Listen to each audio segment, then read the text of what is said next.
Well, good evening, everybody.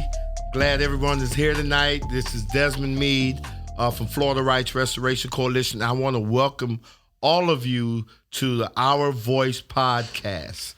Thank you all so much for joining us. You know, Our Voice podcast is a podcast that's ran by returning citizens, and it is dedicated to uplifting the voices of people who've been impacted by the criminal justice system. We know we got a whole bunch of experts out there in the world that talk about criminal justice and reentry and all topics related that have all kinds of degrees. But what we believe is that the people who are closest to the pain, right, have a degree that no one else can get unless they go through it. And we want to make sure that their voices are lifted up and their stories are highlighted, right? And our thoughts, our strategies are put on in a way or put on a platform that elevates, you know, our stories, our history, and our hope for a brighter future.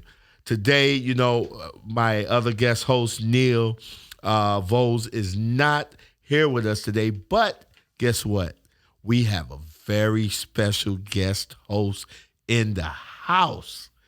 Joining me tonight for this podcast is the incredible one and only Miss Sheena Meade. That's right, y'all. Sheena Meade, my wife, my everything. And man, let me tell you, she's doing some amazing things at Clean Slate Initiative. Sheena Meade is the national executive director of Clean Slate Initiatives.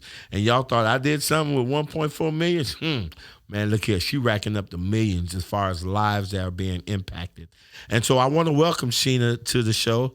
Hey, Sheena. Hey, Des. Thank you. I was really looking forward to that applause again when I came on. I don't get that. I know. Where's the applause at? I don't get the little yay. It's okay. Yeah, so I'm excited to be here. Thank you. I'm really proud of what you have established here, and Neil with the Our Voice, Our Vote podcast. Our Voice, Our Vote?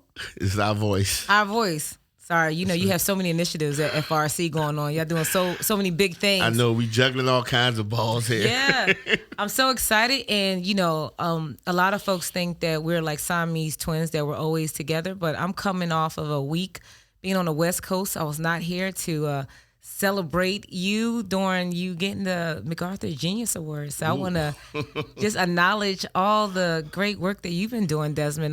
I know y'all don't get to talk about, you don't talk about yourself on here, do you? You talk about others and what others are doing. So I'm going to put you on the spot here.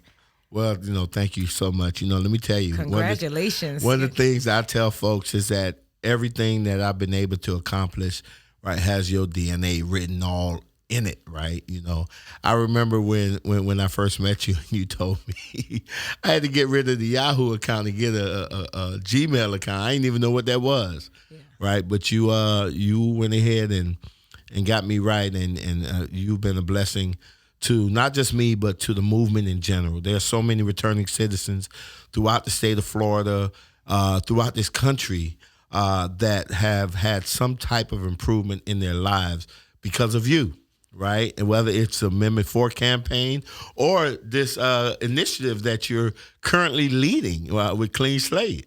Yeah, I appreciate that, Desmond. I know we're going to go get into the details about Clean Slate, but I'm not going to come off of you because it is, we are just getting to October, and September was a heavy month. I mean, you had Desmond Meade Day. That was September 10th. You know, you had a big day of service going on. I missed that too. I feel like I'm missing all the, you know, I can't keep up. But what happened with the day of service? Well, that's because you keep grinding. You're working so hard for our people. But no, let me tell you, once again, you know, I remember even when we first met, right? And I remember our first Thanksgiving together that you said, no, Desmond, we're going to get the kids, we're going to put them in the car, and we're going down to poor community, and we're going to help feed the homeless, right? And, you know, I think that this, when I was given this day in Orlando, as I guess Desmond Meade Day, you know, it was just natural. Yeah, you know what? I want that day to be known for voting rights as well as for service, for giving back to the least among us. Yeah. I know that's been a little struggle. I know you said to me, I'm going to put people in our household real quick in our business a little bit, but you've gotten on me in these most recent years saying, Sheena, when we're going back down to the community and take the kids, to serve. And I know a lot of times we're doing things from 50 feet, trying to make impact, whether it's putting resources in the field, employing folks, advocating. But I know that you are very hands-on. I am too, being a former organizer. I like to be hands-on doing the work. But you are very much hands-on. Like people, may not know that you still will pop up at a homeless shelter, me, and go speak and talk to folks. And I love that about you. And also, I just want to shout out Norris Henderson out in Louisiana, because when I went down to Louisiana, and I know Erin, who's coming on later, she went to one of the community meetings. Norris is out there serving his membership, serving the people, cooking and feeding folks, and very hands-on. So why are you so hands-on? Well, why do you think that's still important to be in that proximity or touching the people in that way? Oh, you treat me like I'm a guest on the show. Oh, I'm sorry, Neil. I'm about to turn this to the Sheena Meade and Desmond. Well, look, Neil never did this to me. And I know Neil is somewhere lurking out there, right, in Fireside Chat app land. And so maybe we might even, if he calls in, maybe we might even bring him up as well. But no, I think it's so important. One thing I've learned that, to be a good leader, you have to be a good servant. And you have to have the people's interests at the highest level. And it feels so good to just be around people and helping people out, knowing that you're making a difference. Because I'm telling you, when I was homeless, when I was addicted to drugs, and I was at my lowest point in my life, and eventually when I went through that transformation, what I learned in that process, man, was that no matter how bad off I was, that there was always someone worse off, which meant that I always have an opportunity to make the time that I spend on this planet worthwhile, right? To make a difference, And so every day I wake up, I want to make a difference. I want somebody's life to be improved, or even just a day to be improved because of an encounter with me. Yeah. You talk about helping others and how you can improve other people's lives. I want to go back to the MacArthur Award, because last year you had got the Puffin Prize Award. It was presented to you by John Legend. Yeah. And I know, just for the people out there in Fireside Chat land, and all your listeners, Desmond, that was his first big monetary award that came with this recognition. It was $100,000. And as a woman, y'all, I like to shop. I'm like, oh my God, yeah. We about to, Red Bottoms and Gucci, we about to go on vacation. And we're out in public somewhere. And Desmond is about to make this announcement that he did not talk over with his wife. And he goes, yes, I'm so appreciative of this award, and I'm gonna contribute 75% of this award back to the Fines and Fees program. My mouth dropped. My eyes bugged. I felt them tearing up. And I'm like, Sheena, keep a straight face. Now, let me just say, I'm all down for helping. I know that God will bless us. Where people of faith will believe when we give unto others, much is much given back. And that has happened. But I was a little shocked by that. I wasn't expecting that, especially because in our own personal lives, we wasn't in the place, I don't think, to be giving away. But you quickly got over it, though. I did get over it. You got over it, But I'm glad you brought that up, right? Because I think there's another twist to it, right? And it really is, because you talk about when you mentioned I got the Puffin, when you mentioned the MacArthur, and then Time 100, all of these different awards, right? But guess what, Sheena? In spite of all of those accolades, right, my record ain't straight. And so the hell we catch, and just trying to find a place to live, right? Still have the barriers. Yep, I still have those barriers. About 1,200 collateral consequences in Florida. 1,200? It's about 1,300. Jesus Christ! I thought it was around 1,100. Now I know it's 12. But with all of the things that I've been able to accomplish in life, to know that I still can't practice law. I can't. I have a difficult time just finding a home to even rent, right? And to think that if me, because this MacArthur thing, right? What I was told, huge. It's big. It's the next biggest thing that I can get would be the Nobel Peace Prize. And so this thing is extremely huge. But to think that even getting that, if a person who can get that still faces barriers, right, to living a good life or pursuing a happiness, right, and liberty and all of that, then what about everybody else? Right. What about, I know in Florida it's about like 6 million people with criminal or at least a criminal history of some sort. And imagine across the country. I don't even know. Well, you're gonna give that number, Erin. But when you talked about that, the one thing that kept, made it a sobering thought was the fact that I got that, but I'm limited in how I could really, blow that up. Right. Let me tell you something about the MacArthur. There was a lot of other recipients. It was like doctors, scientists, mathematicians, people who are making moves in medicine and helping us in everyday lives. There were more African-American recipients this year than any other year. I got a better one than that. I do. Well, I'm about to, don't steal my shine on this one. The thing that got me so excited that there were 2 people who were formerly incarcerated who have found so many opportunities through their obstacles. And there was another brother who also was a recipient. And well, listen, hold up. Not more than another brother. Listen, y'all, look the name up. Reginald Dwayne Betts. Reginald Dwayne Betts. He's a Yale professor. He has a law degree, I think, from an Ivy League law school. A poet, a successfully published author, an amazing brother, been a genius, and he was sent to prison as a juvenile. He was direct file. Yep, he was as a juvenile. He was sent to prison, and a good twist in that story was that his co-defendant is also a good friend of ours in FRC, Marcus Bullock. Bullock. That's listen. Now he's another genius. Right, that he just haven't gotten that official title yet, but I know it's coming, Marcus. It's coming.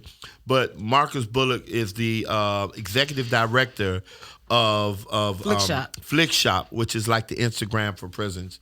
And so, it was when I seen Reginald's name on there, because we didn't know who the other people were. And I just met him at Marcus' event when he got honored by Prison Fellowship. Yep. I would never know, and I was in a room with 2 geniuses. Yes, I've been knew you was a genius, honey, but didn't know.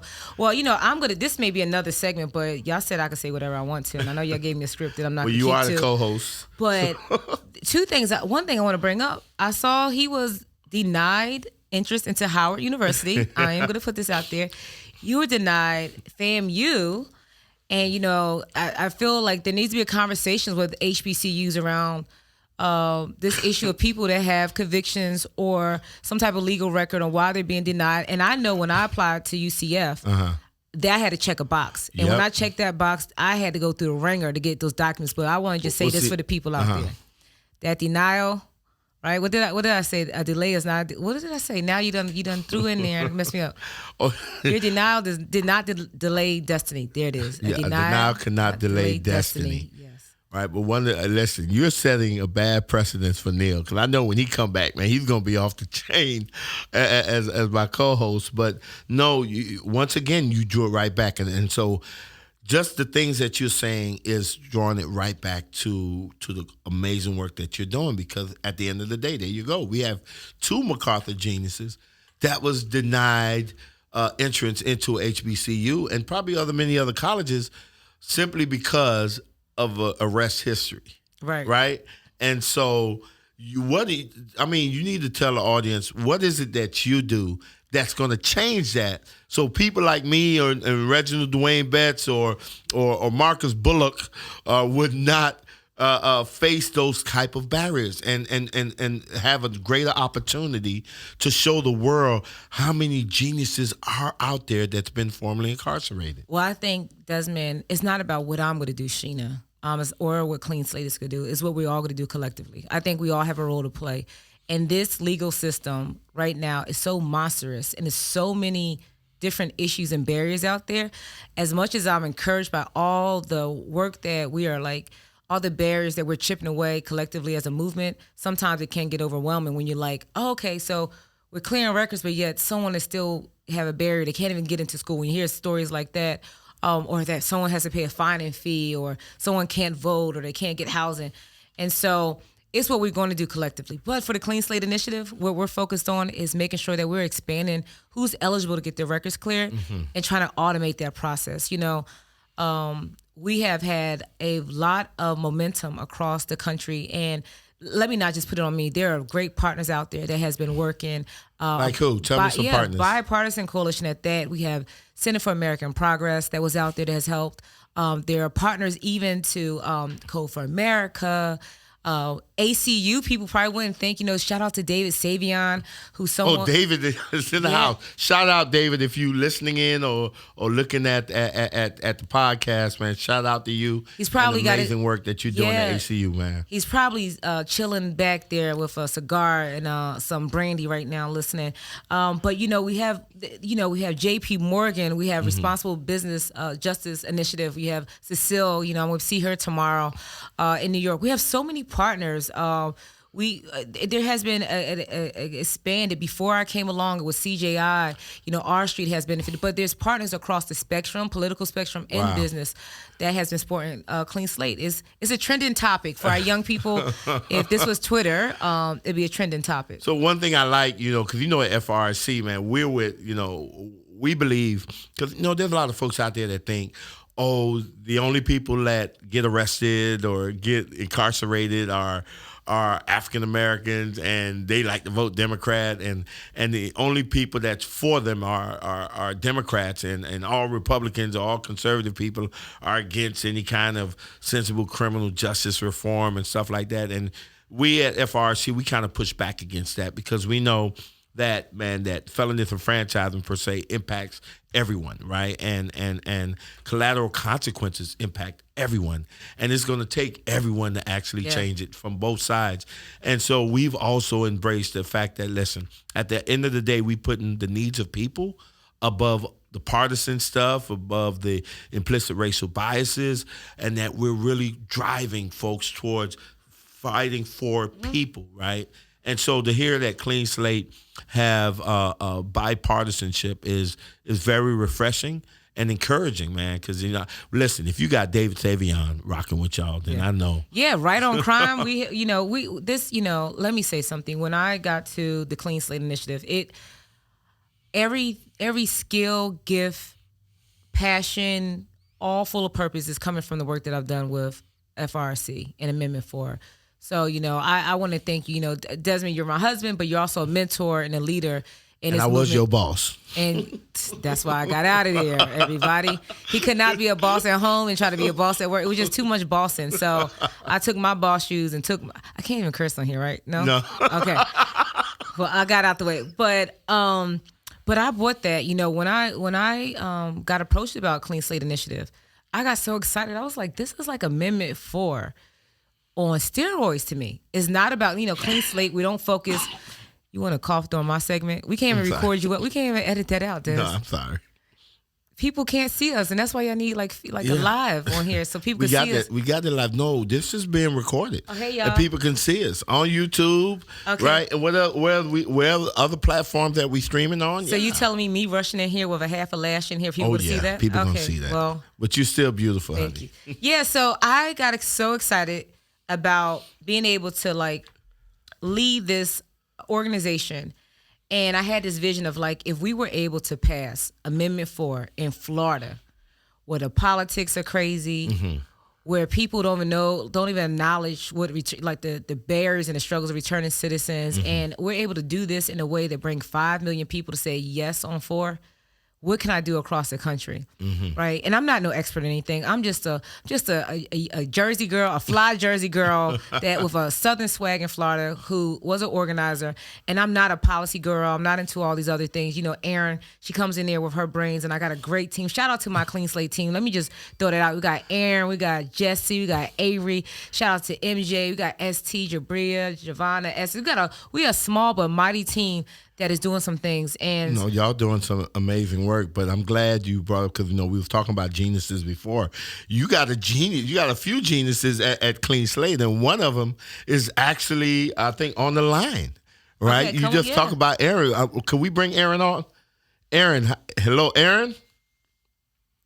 Hey, can you guys hear me? Yeah, what's up, genius to be? Hello, hello, hello. Hey, Erin, what side of the country are you in? Erin, I told her, for all the listeners, I told her we're not going policy wonky on this call because we want to keep it real. And that's the way we like to approach people out there in the field about this work, because at the end of the day, we're trying to have real impact on real people. And this is about human impact. So I'm so excited, Erin, that we're doing this. This is our first joint event. Erin and I have been together now. How many months we been together, Erin? Oh my gosh, it's been like a year and a half at Clean Slate, and then however long before that. Yeah, and this is our first gig together. Yeah, so Erin. I'm super excited. So I almost said honey. I guess I can say honey because you're my wife, right? Honey, do you want to introduce Erin to our audience? Yeah, so coming to the stage. I always wanted to say that. Russell Simmons. But come to the stage, we have Erin George, a dynamic organizer and our state national campaign manager for Clean Slate. She was one of the first people that I brought on as a colleague and that I hired when I got tasked to do this work. I wanted to make sure that we had somebody who was passionate about this work, someone that understood policy, organizing, building coalitions, and knew how to just get the work done, but in an authentic way, making sure that directly impacted people was always at the center of the work. And someone who actually, has a personal experience with this. And when I first met Erin, we met each other when I was working at Galaxy Gives, and she was one of the Galaxy leaders. And I held a retreat in Florida. Shout out to Galaxy Gives for that one. Yeah, shout out to Galaxy Gives. For recognizing and for Billy, directly impacted leaders, yep. And I brought Erin on, and Erin, I had asked Desmond, could we use the fines and fees bus so I could just show out a little bit with all the, directly impacted people, formerly incarcerated people. We went to go do some team building work. And she was like, I got to finish this op-ed, and I got to edit this, and I got to call the legislator, and blah, blah, blah. I was like, girl, we don't got to work like that no more, And I remember that. I remember being in that same place, and I was like, she is so talented and committed. And I was like, I want somebody like that. Not to work, not to dive in and overwork, but to give it her all. And it was passionate. And I was like, hey, I think I want to talk to you about something. So anyway, bring it to the stage. And Erin could talk more about her work because, this is like you, Des. This is not work at the end of the day. Erin is about the Erin eats this stuff up. You know? Yeah, she does. She eats. This is like her breakfast, lunch, and dinner, right? I'm trying to figure out freestyle. Yeah, I'm trying to figure out how she stays so slim because she eats this thing up 24/7. Erin, come on in. What's up, Erin? Well, I mean, and I think what you guys are saying is exactly it. When we're offered the opportunity to do work that is about our lives and about the lives of other people, it ceases to be work. Right? It just becomes what you're called to. And what called you, Erin? What was it that called you? It's been my life has been, and my work, which does not feel like work, has been really beautiful in the whole process of it has really, tracked onto me trying to figure out how to better understand things that I was experiencing in my family. Right? I grew up in a family where there was a lot of substance abuse and, the harm that sort of comes associated with that. And so my career 1.0, I guess, was doing quite a bit of direct service work and trying to, I was working at the intersections of mental health and substance abuse, mental health and incarceration. And talk about, I'm sorry, Erin. No, I was just, they gave me a script that I went off. I didn't go on, but I wanted to make sure. Listen, getting your education is nothing. I don't take that lightly, and I want to one day, I've put that on hold because of movement work, but I want to make sure that the listeners understand that, you got your master's degree in social work and public policy, and you spent years working as a behavioral health interventionist and a counselor with at-risk youth in California and South America, and so I know that has also played a part in shaping your view of returning citizens and the work that you advocate for. So I just wanted to also lay that out, your journey, your educational journey that also impacted kind of where you're at now. Yeah, no, thank you. I mean, I think when I was moved to do like undergrad and study psychology, was very much related to my dad and his substance abuse issues, and really like trying to understand, what he was going through and the ways that it impacted me. And then through the course of then doing direct service work and, family and youth behavioral health, mental health work, I was seeing the enormous like deficiencies in the system with the young people I was working with, who were primarily Black and brown youth. Their parents were impacted by the exact same issues. And then, in parallel, my younger brother has been in and out of incarceration for the last 15 years. He's 29. He just turned 29 in April. And he actually just came home a couple of months ago. But so while I'm working with young people who are impacted by mental health and incarceration in my family, I'm experiencing that, right? And I'm seeing the ways that the system fails my brother, the way the system fails my family. And that was what really like moved me and called me to move into policy work, because I also saw, the enormous racial disparities in case outcomes and what was happening. And so that's why I moved to New York. I'm up here in Albany right now. It's raining. I got to get out and come down to Florida again. It's about that time of year. So, you guys will be stuck with me here soon, but that was what really drove me to move into systems change. And I think that, instead of just doing a regular, like traditional public policy program, I didn't want to leave behind the fact that people have always been the driving force of change, and people have always been the driving force of change in my life. And so it felt important to stay connected to that through social work and public policy, and then moving into grassroots work. And some of this is like you said something, Erin. You said you wanted to understand what your father was going through. And when you said that, a few things came to mind. One, I think about Desmond when you said when you got out of prison, you went to law school to understand the system, the way it was set up. And then I think about, I got caught up a little bit in the system, but I didn't understand the system. Desmond's laughing because I did 24 hours, and I tell him to put respect on my 24, Erin. And I did 24 more than once, but at the end of the day, it's traumatizing. No matter if you did 14 years or 2 days or, I know that it impacts everybody different, but that was traumatizing. But also, I worked in a state maximum security prison at the age of 19. So I was exposed to what happens in the inside, and I saw people that it became a cycle. Mm-hmm. I had trustees that I was excited about them going home and was like, I want to see the best for you. Mm-hmm. And then I read in the paper 3 months later that they were shot by the police officer because they had a toy gun. They was trying to rob a 7-Eleven because they didn't have no money. Or the parolee trustee that I kind of like really got respect was an old timer there. He said there's nothing for me to go home to. So why am I don't want to go for parole. And so I also know firsthand from what the barriers that I faced being, having a record, and then, my family, and now my husband. And so I feel like it's almost a different lens or a different approach. It's a fight. Like we can't stop, So let me ask y'all a question, because, I'm going to tell you that there was a time when I first got into this thing, I was so consumed with returning citizens, right? Returning citizens movement, and how, we had to create a space for ourselves, right? And I think it was Norris or Dorsey Nunn that leads the All of Us Are None out there in California. When they told me how, I think it was Dorsey, because they say, yo, homie, when you're locked up, right, your family's locked up right along with you, right?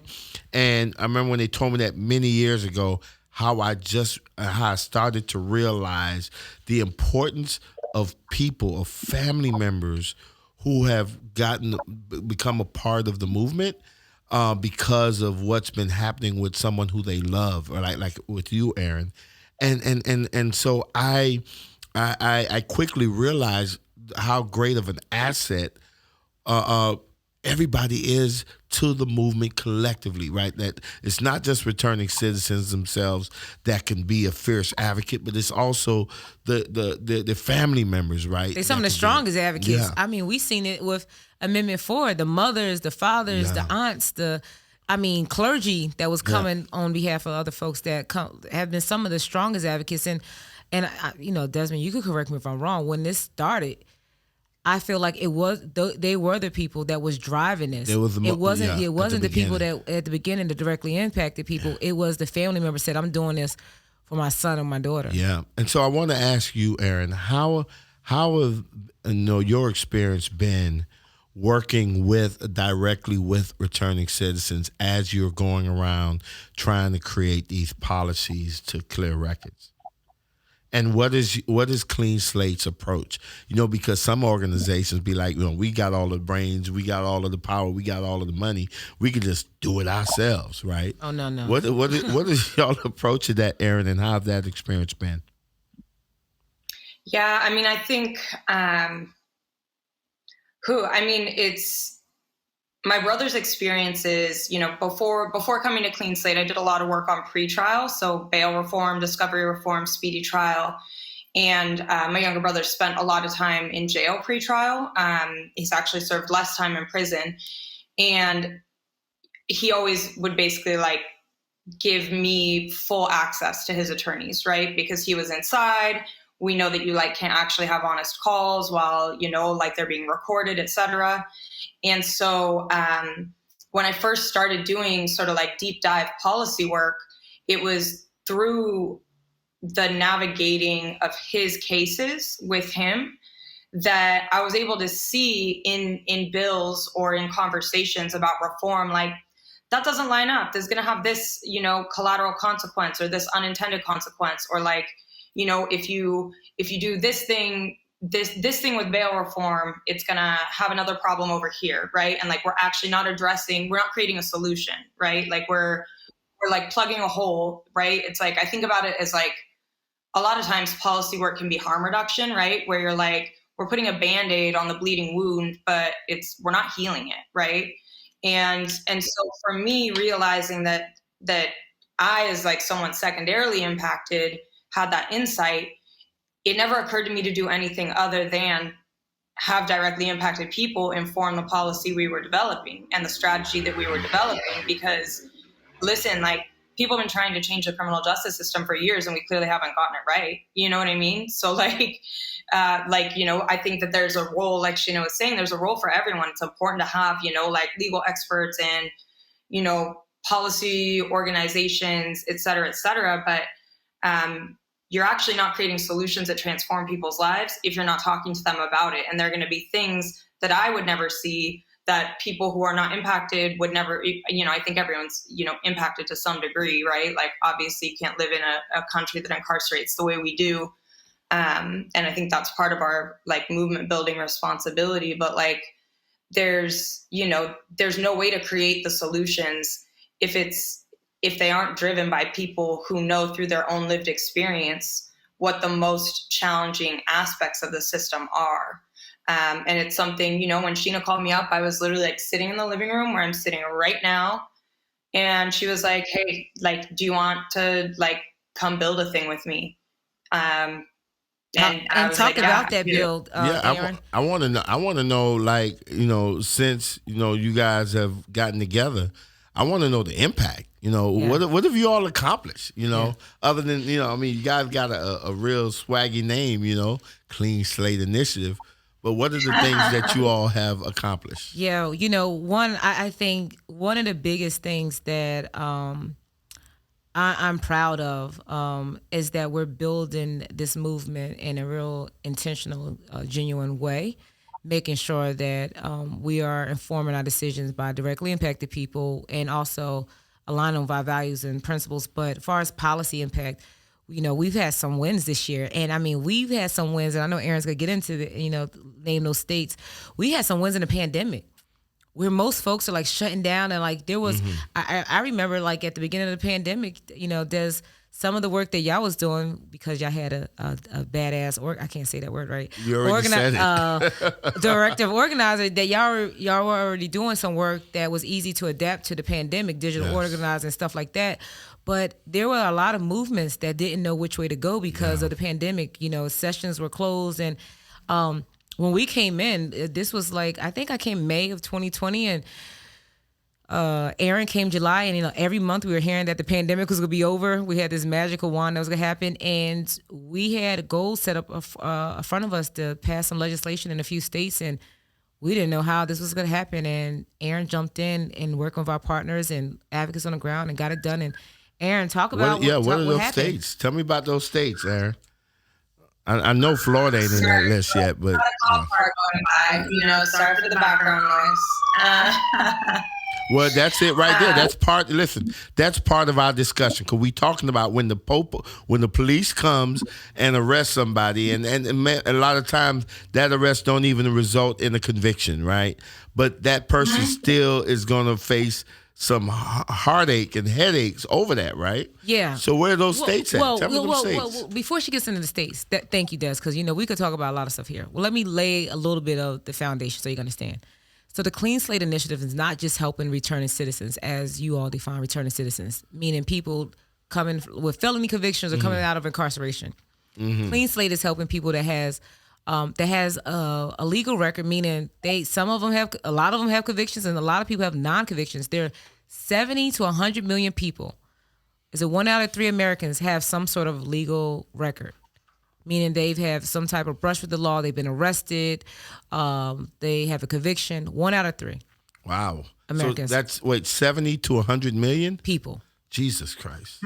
Right? And so when you think about that, that means that is a large number of people who are facing barriers that are in the shadows that people don't even realize. Because when we think about the criminal justice system, when we think about the people we help, because most, we tend to think about people who are coming out of prison, people who have like these records, but there are a lot of millions of people that are facing the same similar barriers. And so, yes, that means they can't, go to their child's school trip because they either have to check the box or something's going to pop up, something that's old, on their rental application, employment. And so those are the folks that, that we're helping, and that realizing that this issue is much bigger. And that's why I think it has so much support, because if you got 1 in 3 people, that means that's a lot of people. 1, 2, 3 on this call. Yeah. Right. That's a lot of people. That's a lot of people. So So Erin, I'll pass it to Erin to talk about what we're doing, and then what has already passed in what states. Yeah, I'm definitely listening. I'm curious about the states. Erin, could you just list off the states and then go back to what you all been doing? I just need to hear those states. Yeah, no, definitely. I mean, so when we came on board, or when Sheena came on board to lead the initiative, Clean Slate legislation, which just sort of basic definition is, right now in most states in the country, there's some statute on the books that allows for clearance of records, whether that's record sealing, whether that's expungement, but it's through a petition-based process. So somebody has to, A, understand if they're eligible, B, they have to file the petition. Oftentimes there's fines and fees associated with filing it. Oftentimes you really can't get through the process unless you have an attorney, and the state, for the most part, in most states in the country, actually I think in all states, it doesn't cover those fees, right? So it means that folks who have access to the funds to hire an attorney are able to, maybe move through the petition-based process. And a large number of people don't even know they're eligible to get their records clear at all. Yeah, exactly. I didn't know it myself. Or even know that it exists. I mean, I've been doing this work for 10 years, and my brother's been going through the system for 15. I had no idea, right? I had no idea. And so those petition-based programs, or those petition-based systems exist. But what they do is, they're in most states, it's 60 to 70 to 80 to 90% of people who are eligible never are able to access that relief because the process is so complicated, it's costly. And so what we're doing at Clean Slate is, like Sheena said, expanding eligibility. So we're expanding the charges, the cases, the records that are eligible for record clearance. but then we're making the process automatic so that It started in Pennsylvania. It started in Pennsylvania. And I feel like it's a really beautiful like origin story. You know, basically there's like a legal service provider who was running expungement clinics and was like, damn, there has to be another way. Like there has to be a better way. Like it's so much work and resources and like time and, you know, and then people get denied.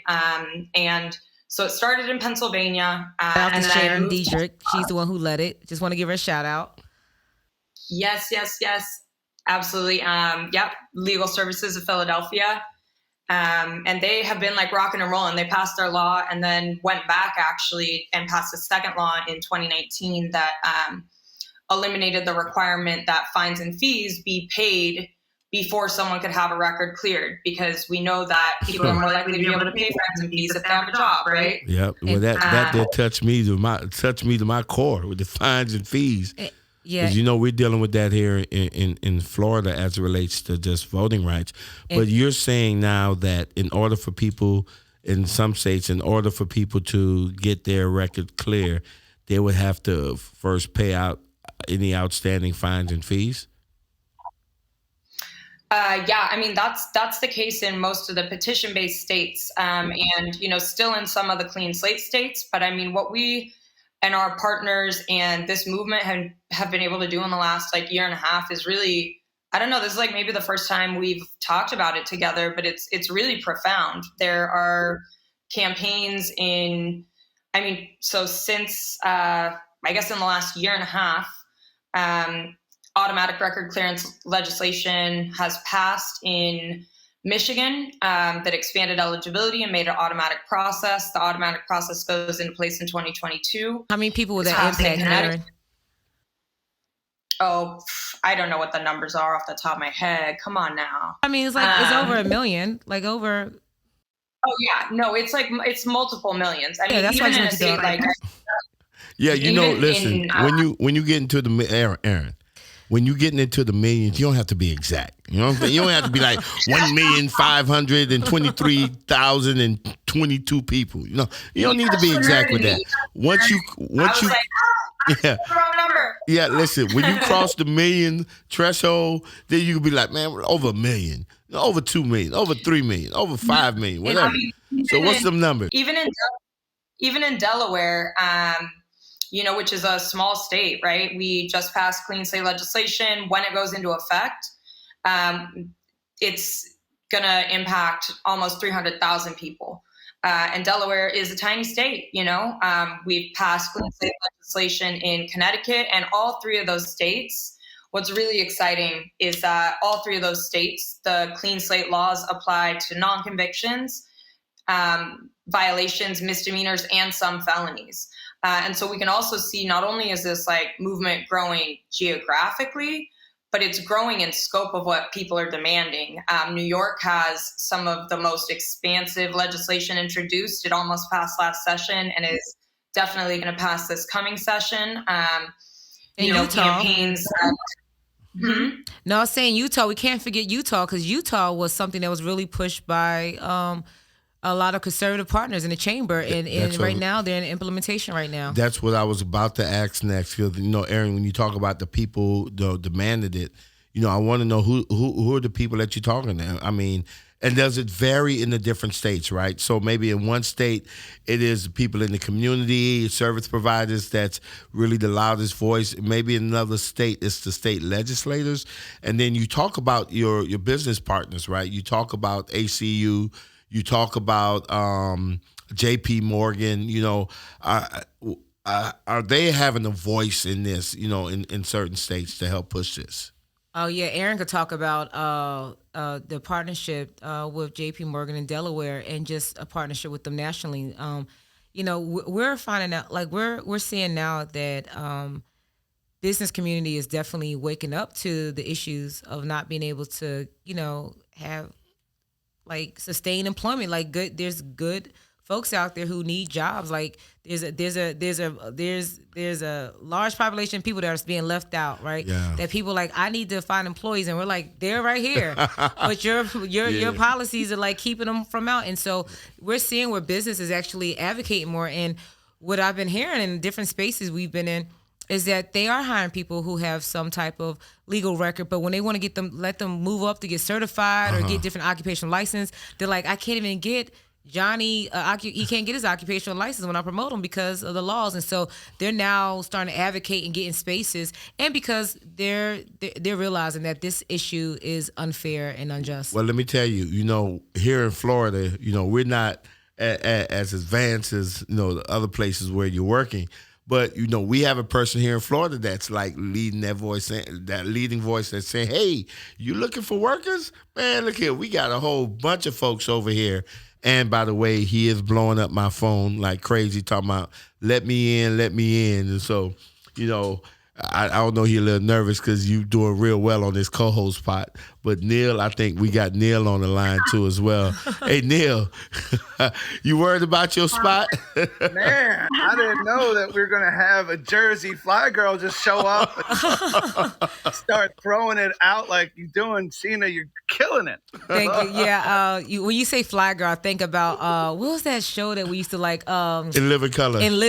I used to think I was the fly girl. That was Lopez. What's her name? Jennifer Lopez. Jesus, Des, you really got a good J-Lo. memory. Hold up. Hey, I know that. I have the right to remain silent. I got to remember that when I'm around my wife, man. Listen, Erin, let me tell you about what Desmond and Neil. I got sound effects. I was like, well, who the heck is that? That threw me off. I was like, that is funny. I think I want to stay, Neil. I like this a lot. Come on. Next time it's going to be you and me, Sheena. Oh, y'all kicking me out. Okay.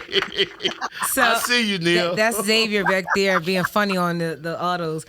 Erin, so Neil and Desmond just did something really big. FRC, Neil, Desmond, let me just not say FRC, because y'all are a membership-based organization. That's right. Leads with some amazing workers and organizers and leaders out there in the state. So, many of them who's watching right now, listening in right now. Shout out to all the FRCs. We fam, like gang fam. Yeah. All right. That's right. But they just had Orange County ban the box. Now let me tell you something. For Orange County, shout out to Mayor Dimmons, but really, Orange County is led by President Mickey Mouse, right? And so just to know that y'all banned the box in Orange County to open doors for, like, there's millions of people here. Like, that's awesome. Let's shout out to y'all and Neil leading that policy work. And definitely. And like I said, Neil has been that voice that has been a galvanizing chambers of commerce throughout the state of Florida. And getting career sources and other partners and even city officials to really look a little deeper into not just hiring folks, but giving people careers, right?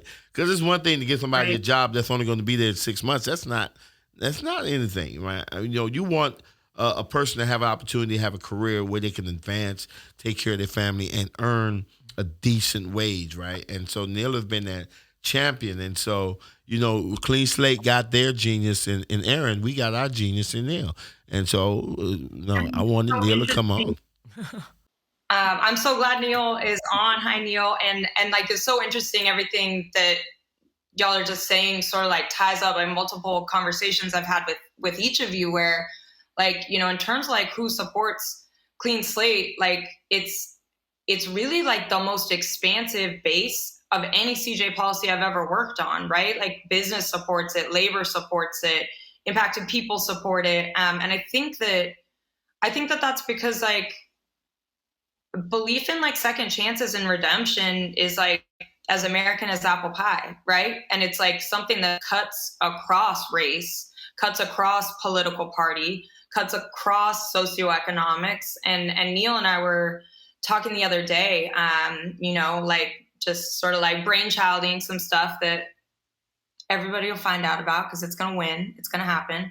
But we were just talking and we were like, this is really like policies that advance second chances are something that can really like unify a movement and a political moment that is so fractured, right? Because I don't know, when we are incarcerating people at the rate we are, when 1 in 2 adults has an immediate family member who is or has been incarcerated, like we all have a tie to this. And it's like, it's just been really incredible over the course of the last year and a half doing this work at Clean Slate to see that it really is an issue that that cuts to our values. And I think that that's how we change hearts and minds, right? Like policies that we change are important, but what's more important is like shifting hearts and minds and worldview. And I just feel like excited about the opportunities and the things that are happening all across the country, totally separate from Clean Slate.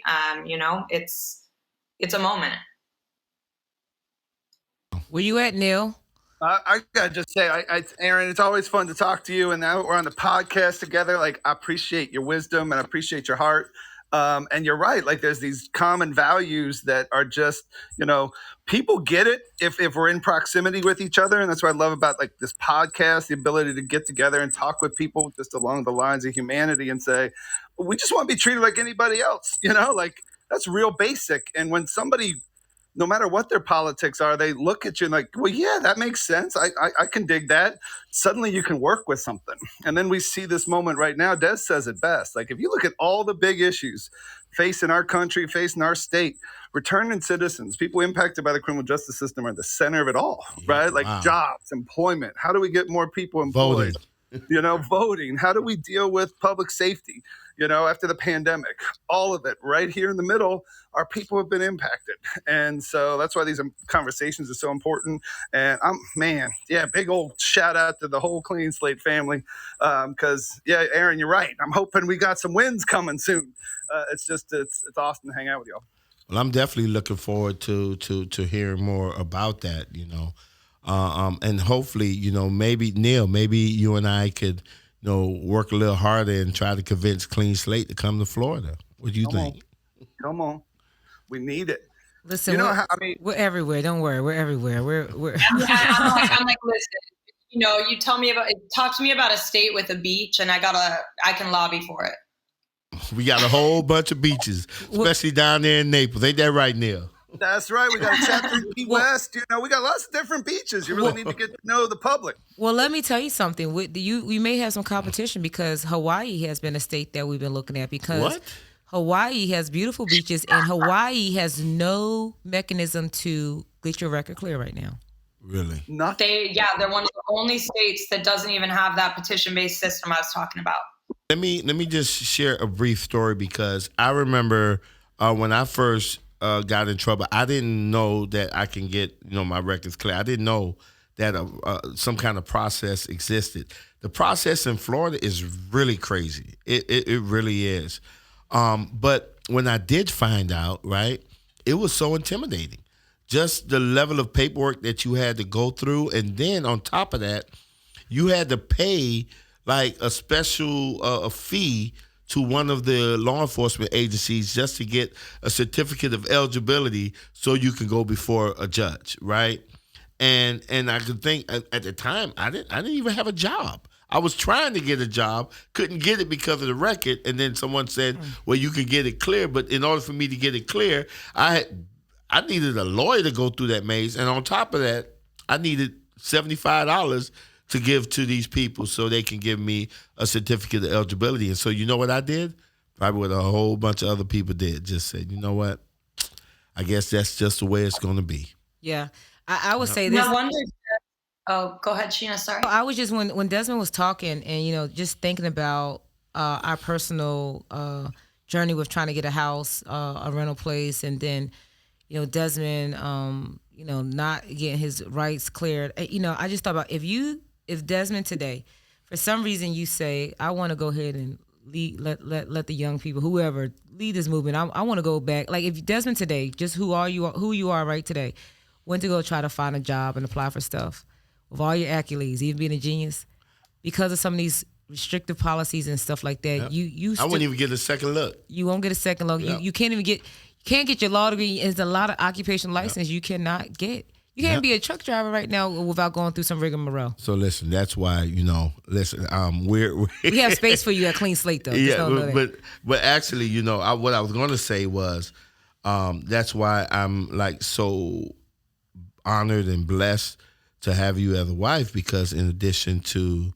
you directing Clean Slate initiative on a national level. You also recently been appointed as an advisor to the policing project at NYU Law. And that's like one of the most prestigious boards that's out there in the country that brings together law enforcement, policy professionals, criminal justice professors, tech experts, and all that. And you're on that board with some very high-profile names. And so I know if my wife is on that board, I'm going to be all right when I get ready to retire, and I'm not going to have these barriers, because between Clean Slate and this board you on, man, look here, people like me is going to have an amazing opportunity to actually successfully rejoin the fabric of this country through so many different avenues. And I say this, I know we're getting close to the time. I know other folks want to close out. I would say this about that board. One thing that, one of my goals about being on that board is to not just be able to see how I can influence, but bring in these issues to proximity, being someone who is directly impacted, who come from grassroots organizing, but how, and building those relationships with even the police departments and talking to those folks. There's some really smart people on that board, and some people who want to do some real work and want to do some real change to even the systems that they're a part of. And so, I think this is a great opportunity bringing these issues to the forefront and let them know how it impacts people in a real way. I mean, just on that call, my first call with them, I talked about, I gave great examples of my son being, engaged with a resource officer in Shouldn't about policies and practices. So it's a great space. And I think that we need to have more organizations. Actually last week I'm on the board now with Public Welfare Foundation. Shout out to them, doing some great work, invested into decarceration. But you laying it down, sis. We need to have more people with stories and impact on these positions that can influence some of these influencers and change makers. So. Yeah. Well, Neil, Erin, listen, we're at the end, man. Actually, y'all pushed us all the way up to the end, man. I really want to just thank y'all for coming on, especially you, Erin. And I meant it when I said it, that you're a genius. And Neil, I kind of meant it when I said that you're a genius too as well. He's a genius. But no, Neil, you are. Sheena and Erin. Des, thank you for holding it down. Man, tonight's conversation has been awesome. Listen, let me tell you something. Y'all set the table, right? So tonight we have some geniuses on. Our next show, we bringing on a future Hall of Famer for the NFL. Say it. That's right. Anquan Bolden. He's the realest. That's right. And he's going to be our guest in a couple of weeks at our next show. At this Our Voice podcast on Fireside Chat. So listen, those of you all who are listening in and looking in today, make sure you tell your friends to tune in because listen, this is only going to get better.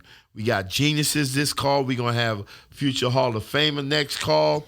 And man, we bringing in A-listers, right? A-listers all the way. Erin, you are an A-lister. I want to just personally thank you as someone who has been directly impacted for your passion and energy and advocating on behalf of people like me. And I'm so fortunate that you are with Clean Slate. And let me tell you, I know that great things are still in store for not only Clean Slate initiative, but for people like me, because you're out there kicking butt. Thank you so much. I appreciate you, Neil. I appreciate you, Sheena. You know how much I appreciate and love you. Just grateful to be a part of this movement and making this change with you. So thank you for having me.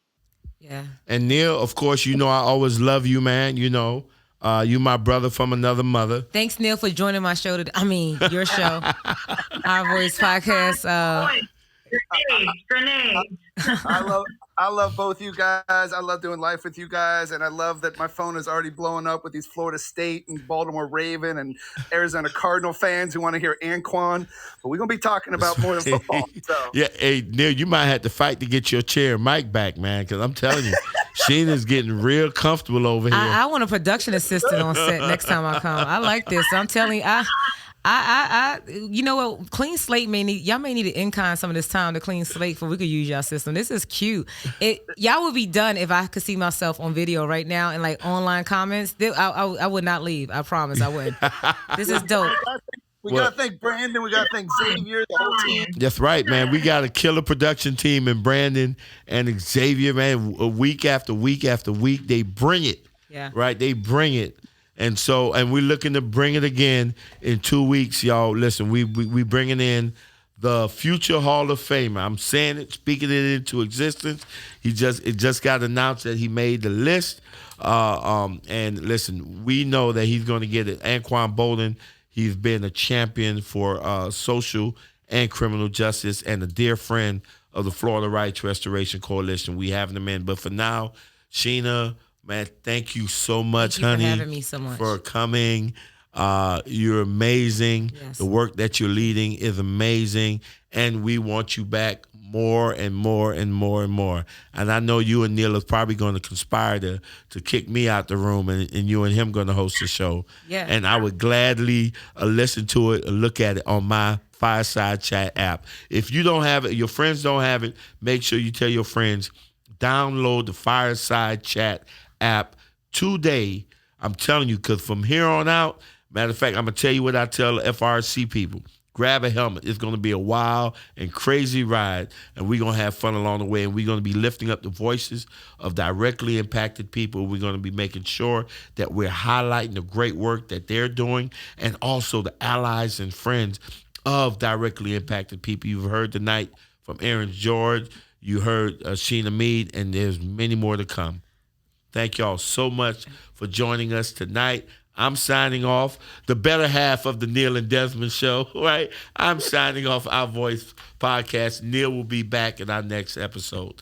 Peace, love, and happiness to y'all. Have a Peace, good love, night. and chicken grease. And chicken grease, yes.